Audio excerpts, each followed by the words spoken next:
Hello everyone, I am Dr. Amrita Sinha and today we are going to discuss about the transformer working on load, that is we'll connect certain load on the secondary side of the transformer and see the performance of the transformer as what are the changes taking place in the transformer, and we'll discuss about it one by one starting from the ideal transformer.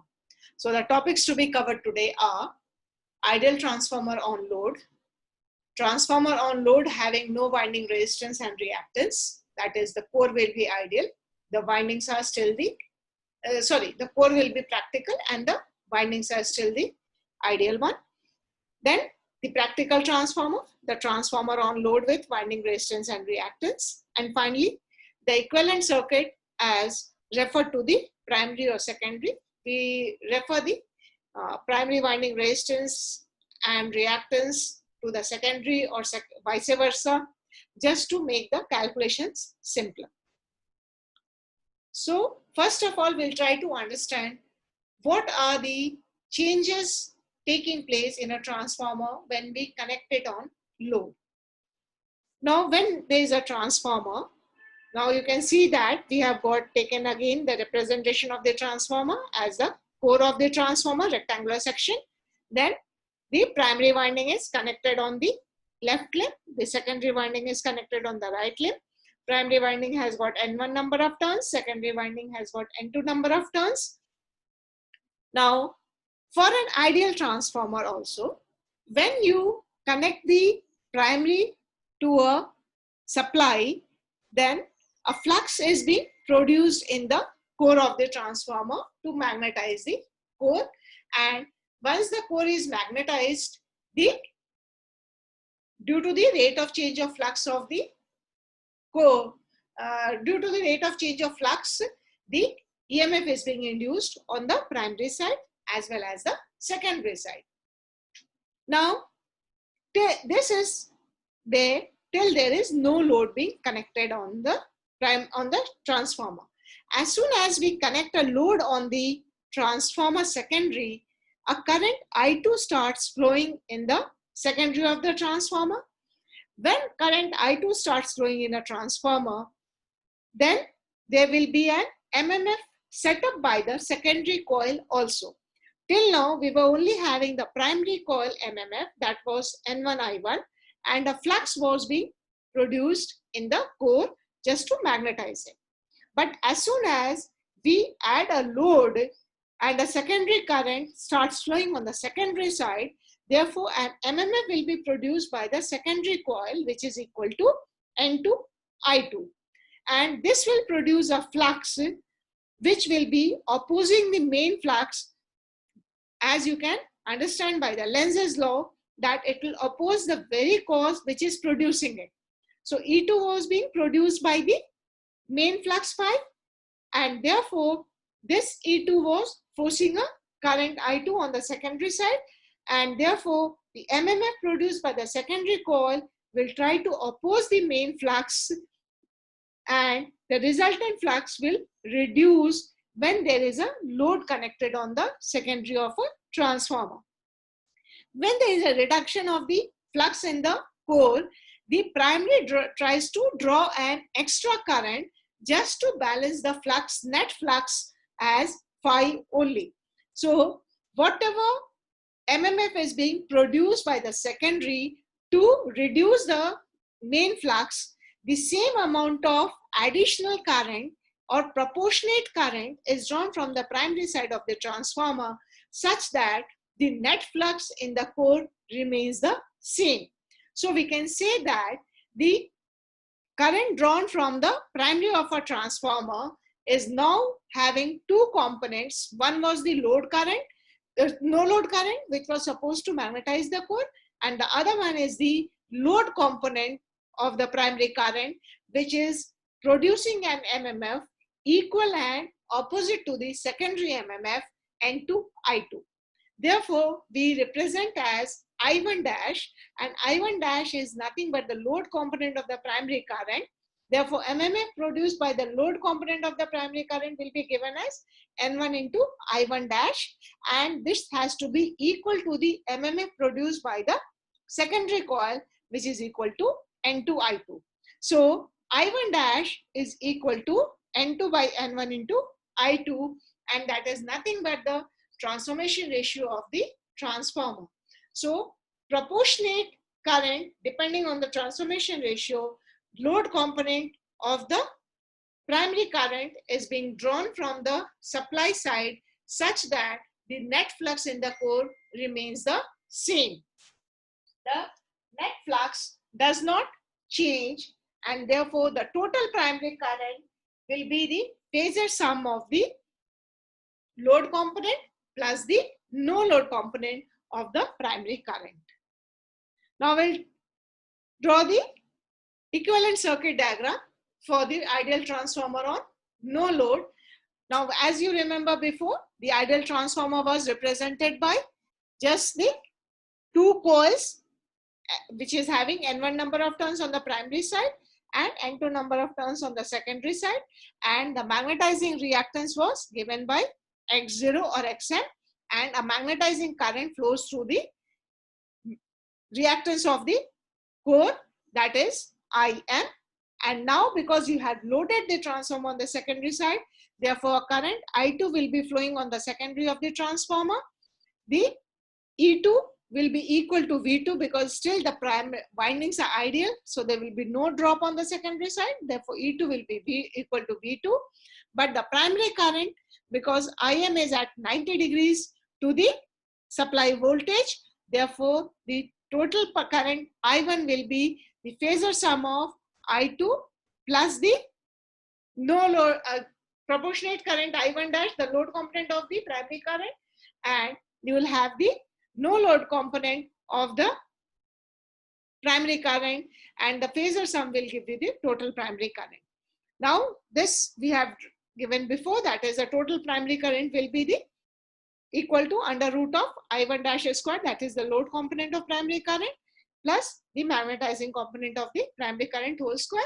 Whole under root will give you the total primary current I1, or we can see with the help of the parallelogram, graphically we can draw the primary current, what is the total net primary current drawn from the primary side of the transformer. Now when we draw the phasor diagram, we'll start again as before, the flux as the reference. Then, because over here in the ideal transformer, only the magnetizing component is present as the no load current, so that will be in phase with the flux. Then we will have the supply voltage V1, which will be leading the flux by 90 degrees. Then you will have the induced EMF, which will lag the flux by 90 degrees, and even the induced EMF on the secondary side will lag the flux by 90 degrees. Now, as I told you, because there is windings are ideal over here, therefore there will be no voltage drop. So E2 will be equal to V2, and your primary side voltage, because it is supplying the induced EMF, hence V1 will be equal to minus E1. Now, suppose we are taking the secondary load as it is inductive load, and the secondary load is lagging behind the voltage by an angle theta 2, where cos theta 2 is the load power factor. Therefore, the load component of the primary current will be just 180 degrees opposite to the secondary load current. This means there will be 180 degrees phase opposition between the load current on the secondary side and the load component of the primary current. So just draw it on the reverse side as I1 dash. Then take the phasor sum of the no load current and the load component of the primary current, and you will get the total primary current as I1, which is the phasor sum of the no load current, that is because it is ideal, so it is only the magnetizing component of the current plus the load component of the primary current, the phasor sum. And this is the phasor diagram for the transformer on no load or on load condition for the ideal transformer, because ideal transformer means no losses in the windings, the magnetization is ideal, the permeability is infinite. So it is the ideal transformer. Then we'll consider the angle, the angle between the primary voltage and the primary current is given as the primary power factor angle, that is theta 1. And over here we see that the current I1 is lagging the voltage by angle theta 1. So cos theta 1 will be the primary power factor or the input power factor. Now we are going to consider the transformer on load, but the winding and the leakage reactance is still being ideal, only the core is practical. So as we have seen before, the primary side of the transformer will have the magnetizing reactance and the core loss component RC, and the current flowing through the core loss component will be the core loss component current, that is IC. The magnetizing component will be flowing through the magnetizing reactance, that is IM, and the phasor sum of the core loss component and the magnetizing component will be the total no load current. And this derivation we have seen even for the transformer on no load, as the I0 is equal to under root of Im square plus Iw or Ic square, or Im is equal to I0 sin phi 0, Ic or Iw is equal to I0 cos phi 0. No load power factor will be Iw by I0, and the no load power input will be given as P0 is equal to V1 I0 cos phi 0. This is from the no load condition only. Now what are the changes when you consider on the load? When you connect a load, again a current I2 will be flowing on the secondary side of the transformer, and therefore an additional current will be drawn from the primary side as the load component of the primary current, and that will be in proportion to the turns ratio of the transformer with respect to the secondary current. Now when we draw the phasor diagram, you will take the flux as reference. The induced EMF will be lagging the flux by 90 degrees. Then the induced EMF on the secondary side, that is primary induced EMF as well as the secondary induced EMF, they will be lagging the flux by 90 degrees. But the windings are still ideal, therefore E2 will be equal to V2 and E minus E1 will be equal to V1. Now this is the no load current. It will be lagging the supply voltage by angle theta 0, because no load power factor is given by cos theta 0, where theta 0 is almost 90 degree but not equal to 90 degree. Then this no load current will have two components, the magnetizing component and the core loss component. Then again we are considering the load current to be lagging behind the voltage by an angle theta 2.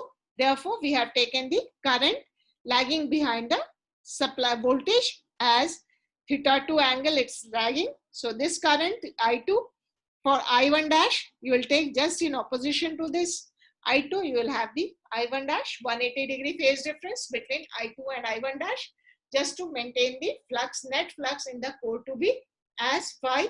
Therefore you will have the load component that is dependent on the transformation ratio of the transformer. Then you have to take the phasor sum of load component of the primary current and the no load current, and therefore this will be your final total primary current I1. So this is the derivation we have done over here. The load output is given as V2I2 cos theta 2, because theta 2 is the power factor of the given load. So load power factor is cos theta 2, and I1 dash will be equal to N2 by N1 into I2, and the total primary current will be the phasor sum of the I1, the load component of the primary current, and the no load current. So you can just find it out as the total current. Now the angle between I1 and V1 will be given as theta 1.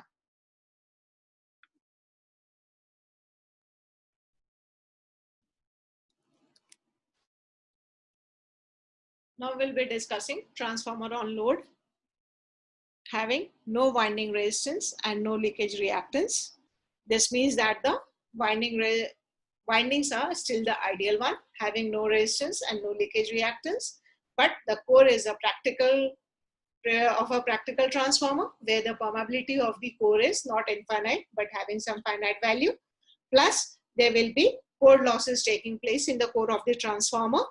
And in the equivalent circuit, if you see, we are representing the magnetizing reactance by Xm, and the current flowing or the current required to magnetize the core is Im, that is the magnetizing component of the no load current. Then we have got the core loss component. Because it is a loss, hence it is represented by a resistance Rc, and the current responsible for the core losses is known as the Ic, that is the core loss component of the no load, and the phasor sum of the core loss component and the magnetizing component gives us the no load current. And we have got, because now we have connected the secondary of the transformer with the load, hence a current I2 will be flowing on the load side of the on the secondary side of the transformer, and therefore the primary has to draw an extra current to balance the MMF and make the flux constant in the core of the transformer. The extra current load component of the primary current is being drawn from the primary side, which is given as I1 dash, and I1 dash is in proportion to the turns ratio of the transformer, depending on how much load current is being drawn by the secondary of the transformer. The remaining things is the same. The primary current again will be the phasor sum of the no load current and the load component of the primary current. This equations what we see on the left side is the same as the no load current equations. That is, the no load current I0 will be given as under root of Im square plus Ic square, that is the magnetizing current square plus the core loss component square. The magnetizing component is equal to no load current and the sine of the no load power factor angle. Then Ic is equal to no load current into the cosine of the no load power factor angle. No load power factor is given by cos phi 0, that is equal to Ic by I0, and no load power input is P0 is equal to V1 I0 cos phi 0, that is even when I2 is equal to 0, this much power will be drawn by the transformer. Now we'll draw the phasor diagram. Phasor diagram will start with the flux as the reference. E1 is the induced EMF on the primary, and the induced EMF on the secondary will lag the flux by 90 degrees. Then we'll have the primary side voltage, that is will be opposing the induced EMF. So V1 is equal to minus E1, and because there is no losses in the windings of the transformer, hence E2 is equal to V2 and V1 is equal to minus E1. Then we'll have the no load current. The no load current will have two components and it will lag the supply voltage by an angle theta 0. Then magnetizing component, the core loss component, and finally we'll take the load current as the lagging behind the voltage by an angle theta 2. That means we have taken an inductive load where the current lags the voltage by an given angle depending on the value of the inductance attached to the load. Now the no load power factor will be given as cos theta 2, and the load connected to the secondary of the transformer will be given as V2I2 cos theta 2. Now when a secondary current I2 is drawn by the secondary of the transformer, a proportionate current depending on the turns ratio of the transformer will be a load component of the primary current will be drawn from the supply side to balance the secondary current I2. So just 180 degree phasor opposition you have to draw I1 dash. Then to calculate the total primary current, take the phasor sum of I0 and I1 dash and you will get the total primary current I1. So this is the phasor diagram of transformer on load with no winding resistance and no leakage reactance. And theta 1 is the angle between the supply voltage and the supply current, which is known as the cos theta 1 will be the no primary input side power factor. Cos theta 1 is the input power factor. Then we'll take the practical transformer on load. Now as soon as we consider the practical transformer, along with the core loss, we'll have the primary winding resistance and reactance and secondary winding resistance and reactance. The remaining things are the same. The additions are the resistance and reactances on both the primary and the secondary side. The primary side resistance is represented by R1. The reactance of the primary winding is given by X1. The secondary side resistance is R2 and the reactance is X2. So the impedance of the primary winding can be given as Z1 is equal to R1 plus JX1 and Z2 will be equal to R2 plus JX2.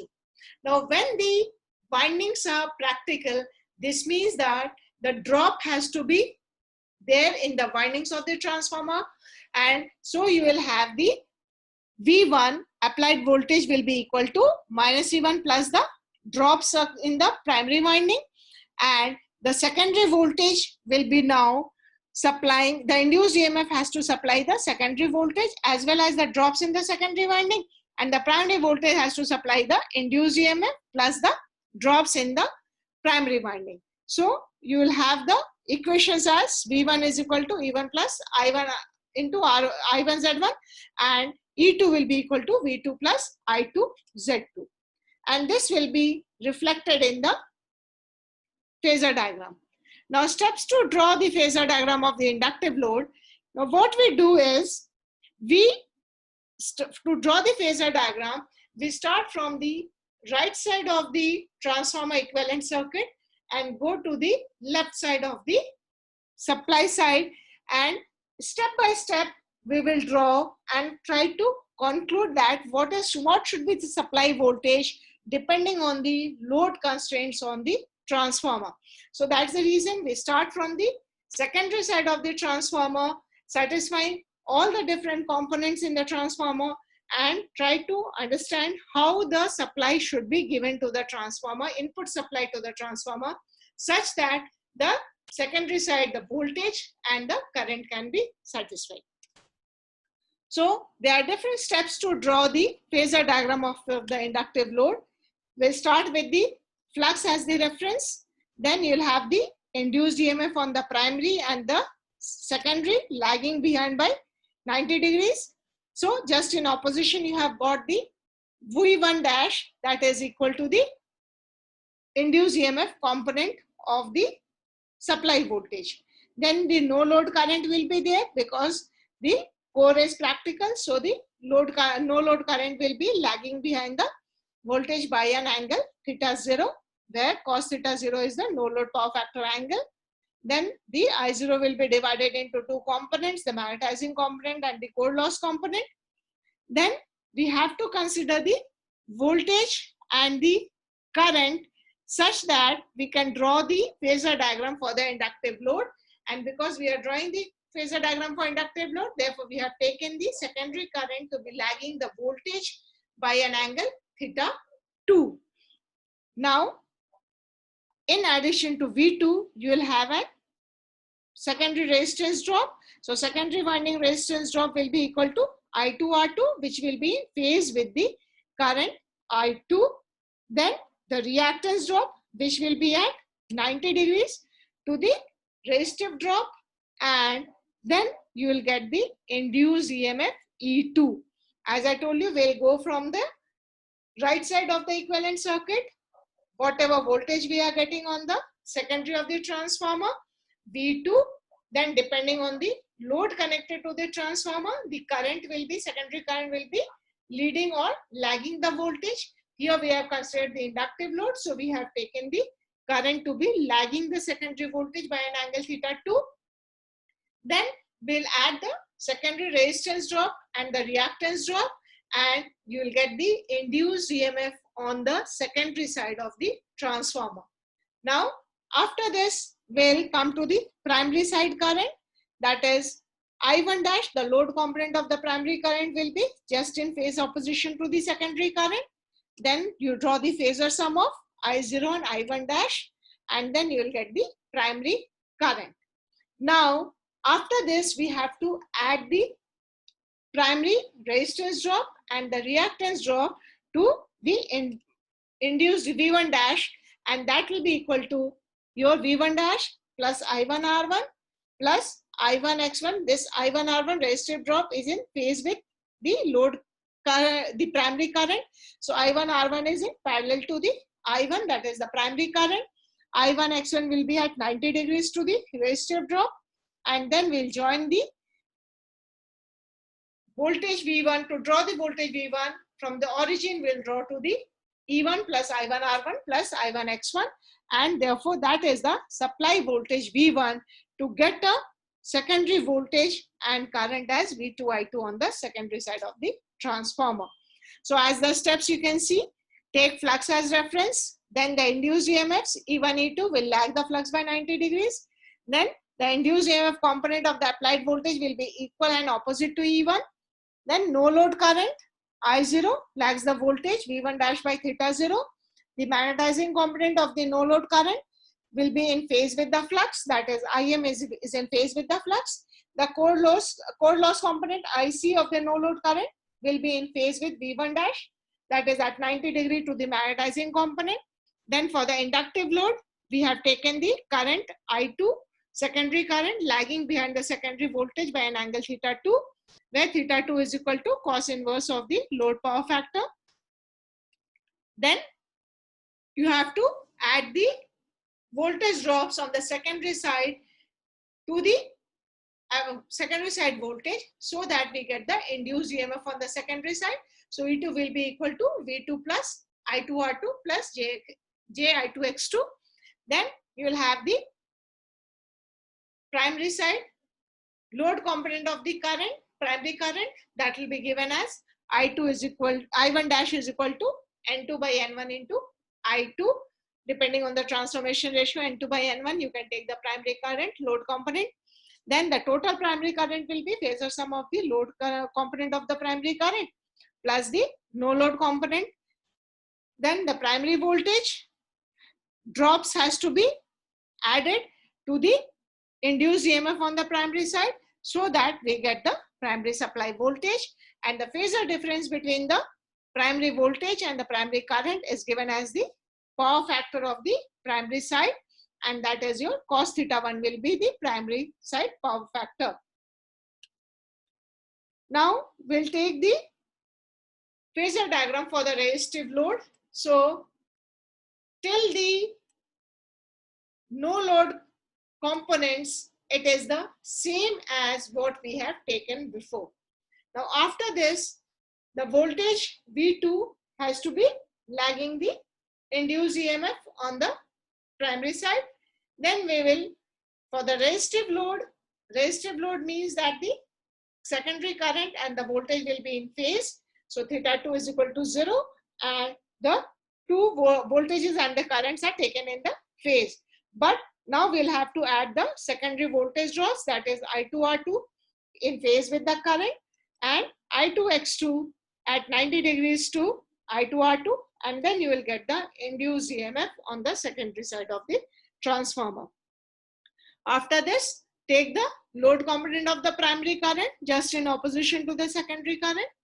Then take the phasor sum of the load component of the primary current and no load current, draw the primary current, add the primary side drops, that is I1 R1 in phase with the primary current, and I1 X1 the reactance drop at 90 degrees to the resistive drop, and then you will get the primary applied voltage V1.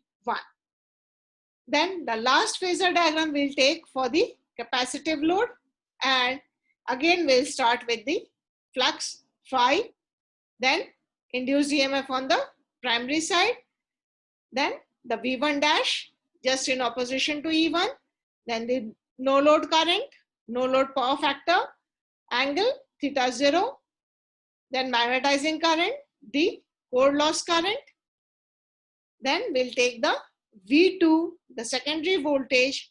Now because we are drawing for the capacitive load, the current I2 has to be considered as leading with the secondary voltage. So we have assumed over here that I2 is leading the voltage V2 by an angle theta 2.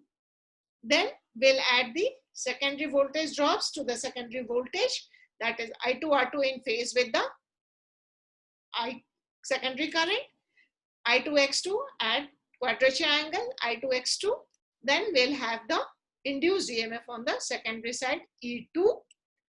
Then come on the primary side, draw the load component of the primary current I1 dash just in phase opposition to the secondary load current. Take the phasor sum of I0 and I1 dash and draw the primary current. Then add the primary resistive drop and the reactive drop. The resistive drop will be in phase with the primary current and the reactive drop will be in quadrature to the resistive drop, and you get the final voltage V1, the primary supply voltage. So this is how you draw the phasor diagrams for different types of the load for practical transformer, considering the no load current, the secondary side load current, take the primary side current and add the drops on the secondary and the primary side. Similarly, you have to do the calculations also from the equivalent circuit. So this is your exact equivalent circuit of the transformer, where we have got the primary winding resistance R1, primary winding reactance X1, secondary winding resistance R2, and secondary winding reactance as X2. The secondary load is being connected. A V2 voltage is being given at the secondary voltage. What you are getting the voltage is V2. The current drawn by the secondary load is I2.